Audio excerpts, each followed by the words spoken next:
She eventually lost this lawsuit, but not before she stayed for 6 months without paying rent and was eventually evicted.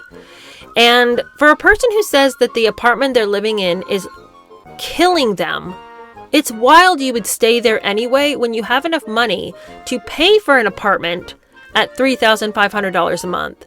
Yet you would continue to stay in the place that's killing you while you wait out this lawsuit that's going on.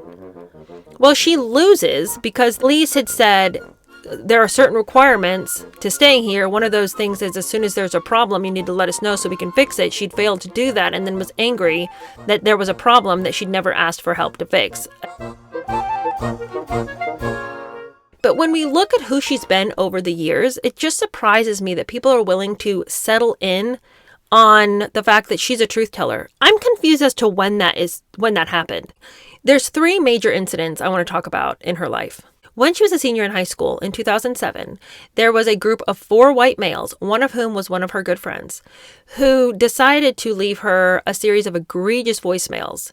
Now, nobody has ever seen the text from these. There's never been a transcript that's been publicly available. But in the sealed documents of this case, it was said that these voicemails were filled with racial epithets, that they were death threats, and those authorities at school who heard these voicemails said they were terrible. So I can't read them to you verbatim, but that allegedly is what happened. So it took the school 6 months to finally call these boys to account. And in that time, she was so traumatized by what had happened that she was homeschooled for 6 weeks because it was too scary for her to go to school with people who would leave death threats on her phone filled with racial slurs. It was particularly offensive to her because one of her good friends had been involved. So to have a former friend involved in the worst trauma of your life, she felt that she could not face going to school. So she went home. She and her grandfather then decide that they're going to sue the school board for taking so long to deal with this. And their assumption was that it took so long because one of the white boys, they're all white, one of the white guys who aimed his ire at her was the son of the mayor. And that there were power plays involved here, and so he was going to get off scot-free because of who his dad was. She and her grandfather, together with the NAACP, sued the school board and won $37,500. So as a young, impressionable person, to find that you can sue people and receive damages for your trauma and for what you went through, it was, I think, very formative to the way she handles conflict now. Interestingly, in one of the articles I read from the time, because this was big news in her town when this happened, there's a very curious line that says, Candace Owens was arrested in October of 2007 for a separate harassment issue. But all of the documents about this case have been sealed because they involved minors. And when I went to find another source that would let me know about when she was arrested, I never was able to find it. I was never able to find any documentation that she was actually arrested for a separate harassment issue. But she and this classmate were seen in this huge screaming match that predated the hateful, hideous voicemails. Now, I don't care how difficult Candace may have been in high school. You don't call somebody and threaten death and racial slurs. So if that's really what she suffered, and it being from a former friend, that would be super traumatic, especially as a high school student. You don't have any concept on how to deal with this. So I am in no ways belittling what she experienced. I'm just saying it seemed like high drama in high school. And then to have your grandfather and the NAACP take your side and then win $37,000, that probably felt really good to go after the bullies and to actually win and to feel like people were on your side. So I really feel like this informed the way she dealt with conflict after that. Fast forward several years, she's had a couple of jobs in New York City. She dropped out of college for some funding issues, but she goes to New York. She's a intern at Vogue for a short amount of time, and then she's working at a private equity company and works her way up to be vice president of something over there. Then she stops doing that so she can start this website called 180, and she is basically going after the conservative movement in her blog. these aren't hard-hitting articles. They're things like, how big do you think Trump's male appendage actually is? We think it's probably pretty small. And, going after the Tea Party, et cetera, calling them batshit crazy. So not hard-hitting journalism by any means. But that's what she was doing for a time. And then from that, she decided to do this spin-off called Social Autopsy. And through crowdfunding, she was going to develop this service where you could screenshot anytime somebody bullied you, and they would go into this database. And then if you wanted to find somebody who was a bully, you could see if they had a profile on Social Autopsy where you could identify bullies, and where ostensibly employers could decide whether people were troublemakers or not. That was immediately descended upon as a horrific idea by both the right and the left.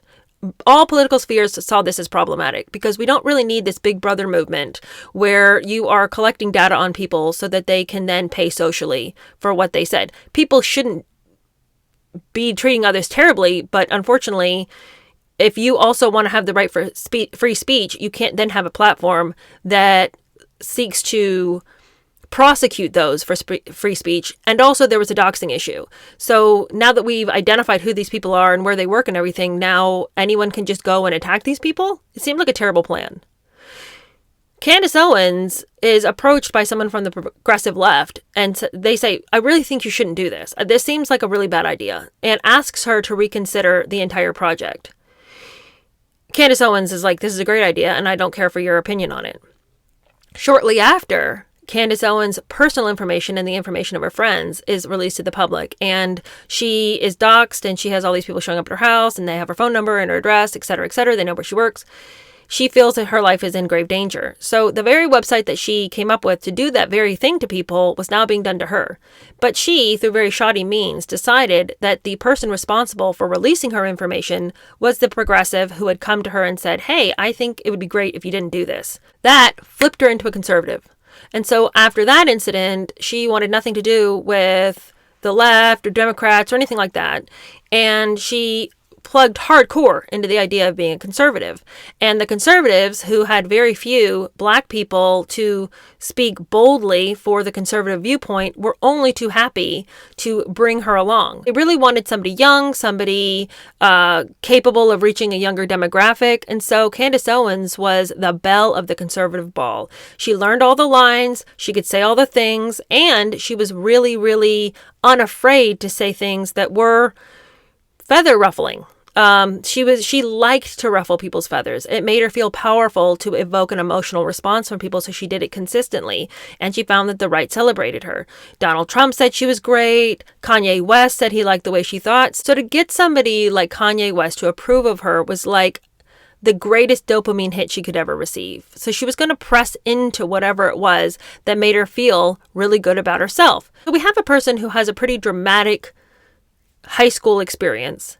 Then we get somebody who will flip on her political beliefs pretty inexplicably because it is evident that she can get farther with another political narrative. And then for my last story that just makes me feel like this is not a person to trust. In 2019, this is when she's moved on to TPUSA. She is living in Sanford, Connecticut still. She is making plenty of money for herself, and she lives in a high-rise luxury apartment. This rent is $3,500 a month. And she decides that it's a dangerous place to live because there's a black mold problem. And the way to solve your problems is to sue people. This is one of multiple lawsuits she's had throughout her adult life. And maybe in another episode, we'll chronicle all of the lawsuits, although probably not. I'm not that interested. But one of them that really stood out to me was a lawsuit that she had against the high-rise building that she lived in. She said that she had black mold poisoning, that it was causing her emotional and mental and physical decay, that she was dealing with symptoms of black mold that in her estimation were going to be lifelong chronic problems. Those problems included inability to think clearly. She also listed eczema as a problem, systemic yeast infections. She had a litany of things that were caused by the black mold. She said she'd had to get laser treatments for scars on her body because of the sores that the black mold were causing, and she submitted this picture to court as proof of the black mold. Never submitted anything from a doctor or anybody who could say, yes, these symptoms that you're suffering are because of the black mold. She eventually lost this lawsuit, but not before she stayed for 6 months without paying rent and was eventually evicted.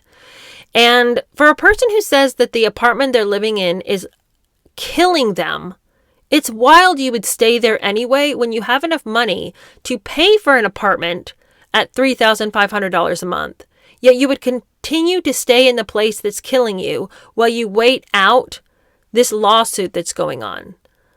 Well, she loses because they said that she had failed to submit to her landlord any evidence that there was a problem before the problem became so large that it was going to cause her health problems. So the lease had said there are certain requirements to staying here. One of those things is as soon as there's a problem, you need to let us know so we can fix it. She'd failed to do that and then was angry that there was a problem that she'd never asked for help to fix. Additionally, she left the windows open when the air conditioning was running, etc., etc. So she had been complicit in the growing of the black mold in her own home, but she wanted it to be their fault that there was black mold. And then when she wants to submit proof that she is suffering from black mold, she doesn't submit any proof that a doctor has connected these two things. And then she wants to stay in the place that's killing her for 6 months without paying rent. I mean, this is such a dishonest person. This is not a person who knows how to tell the truth. This is a person who has had a history of being whatever anybody needed her to be in the moment to receive a paycheck. So are we surprised that she's profiting off of the death of her friend? And for Megyn Kelly to decide that whatever is going on with this extremely popular voice in the conservative space or the former conservative space, and to think that Candace Owens' deterioration from being a relatively palatable person to somebody who is spewing evil lies and making up wild stories is not a trajectory or an arc that she would care to comment on is shocking that she would have such a lapse in her journalistic integrity. If it's on the right and it's wrong, then it's still wrong. I don't care if you're conservative. If there's somebody that's telling lies, you have to say, that's not true. And it's honestly okay to say, Candace is lying to you. But if your job is to comment on what's going on, then comment on this person who's been a historic liar, historically hysterical, historically litigious. Let's talk about that person who always has to make a mountain out of a molehill, who will connect facts that don't even mean anything, who will make up lies out of whole cloth just to sell a narrative. Did you know that she said that the NRA was a club that was created to teach black people how to use guns so they could defend themselves during Jim Crow? The NRA was started as a civil rights organization, training black Americans to arm themselves and defend themselves against the KKK. No, it's not. The NRA was established to teach Union soldiers how to shoot properly. It was like a sharpshooting club for the Union soldiers. Like, it wasn't to help black people with Jim Crow, but she'll just say crazy things like that. She just makes up whole lies. This is a person who got in trouble with TPUSA because she downplayed Hitler and said that he was a problematic person because he wanted to expand his ideas outside of Germany, but all he really wanted to do was make Germany a better place. What are you talking about? This is a person who tries to tell us that the Star of David is a satanic symbol. She's a clown. She can't be taken seriously at all.